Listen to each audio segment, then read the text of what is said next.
Thank you. Hi, Bill. Sorry I'm not there in person, but it's nice to speak to you. Nice to see you, Stefan. Um, I mean, I've felt quite profoundly affected by this film. It's one of those rare occasions where you leave a cinema and actually sort of think, am I doing things right? It kind of gave me quite a clear perspective on life. And that's just from an audience's member's point of view. How is it from an actor's point of view? As someone who inhabited a character in this story, did it leave any kind of indelible mark on you? Well, I don't know if it left an indelible mark on me, but it certainly makes you think about those things. And the audiences, the few that we've had, I mean, we've been on tour kind of thing at festivals. People do, like you, they come out having that response, thinking, am I doing the right thing? You know, what am I doing with, you know, what am I doing? Why am I here? You know, all the big questions. Yeah, and it did make me consider, you know, because I'm of an age where you check the clock now and again and you think, hang on, when are we going to turn professional? You know, when is it going to start? You know, when are we going to do all those things that we've been putting off for the whole of our lives? So yeah, so it did make me a little philosophical. So I was going to say, I mean, the notion of wanting to be remembered for something, to put something into the world that will kind of outlive us all, is a really lovely idea. Do you feel quite fulfilled as an actor in that regard? Because I guess being part of the creative industry, you're someone that's leaving plenty of stuff behind in the form of great kind of films and television. Yeah, I suppose so. I really don't. I do think about it sometimes, but not in any sustained way. But I am fortunate that I've got a job where you get to some degree to express yourself, obviously. And but I think I'm so self-absorbed that a world without me in it, I'm not really interested in what happens. I don't really mind because what does it matter? Because I'm not going to be there. But I don't know that the man in the film. I don't know if he so much wants to be remembered for what he's done as much as just get some kind of meaning in his life, because he spent his whole life working in an institution designed to stop things from happening. So I think he just wanted the antidote to that.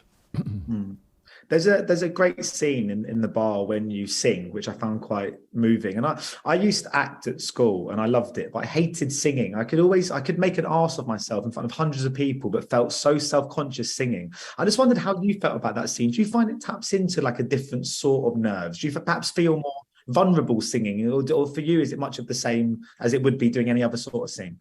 Well, no, I find singing is very, very exposing, as you say. And when I was a kid, when I was a young man, I tried being in a band and I wrote the lyrics. And there was something about the fact that you'd written the lyrics and you were singing them that was so different from acting. It was so much more personal and it was so much more exposing. I found it almost impossible. Because I got it all wrong. I thought you had to be it or something. And actually, you just had to perform it, you know. It's like, you know, but within the context, singing in a film is slightly different. But it's not like I don't wake up in the morning and think, ooh, good, I've got to sing. You know what I mean? I never feel that. And also, I had to sing and sort of, you know, express quite a lot of emotion whilst singing. So it was a bit of a, you know, it's one of those days on the schedule where you think, oh, well, I almost certainly can't do that. You know what I mean? You just think, but singing, it's like at funerals. When you're sad, I'm fine until they ask me to sing, and as soon as you start singing, you start to cry. It's like you're gone, you know. It's like that.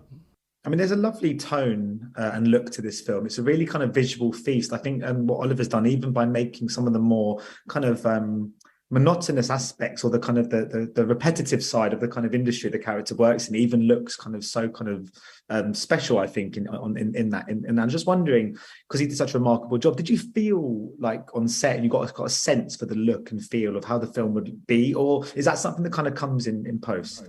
Well, there was a lot of it, I think, probably that I didn't see or that happened. I don't know about in post, but wouldn't have happened. I wouldn't have had an opportunity to see.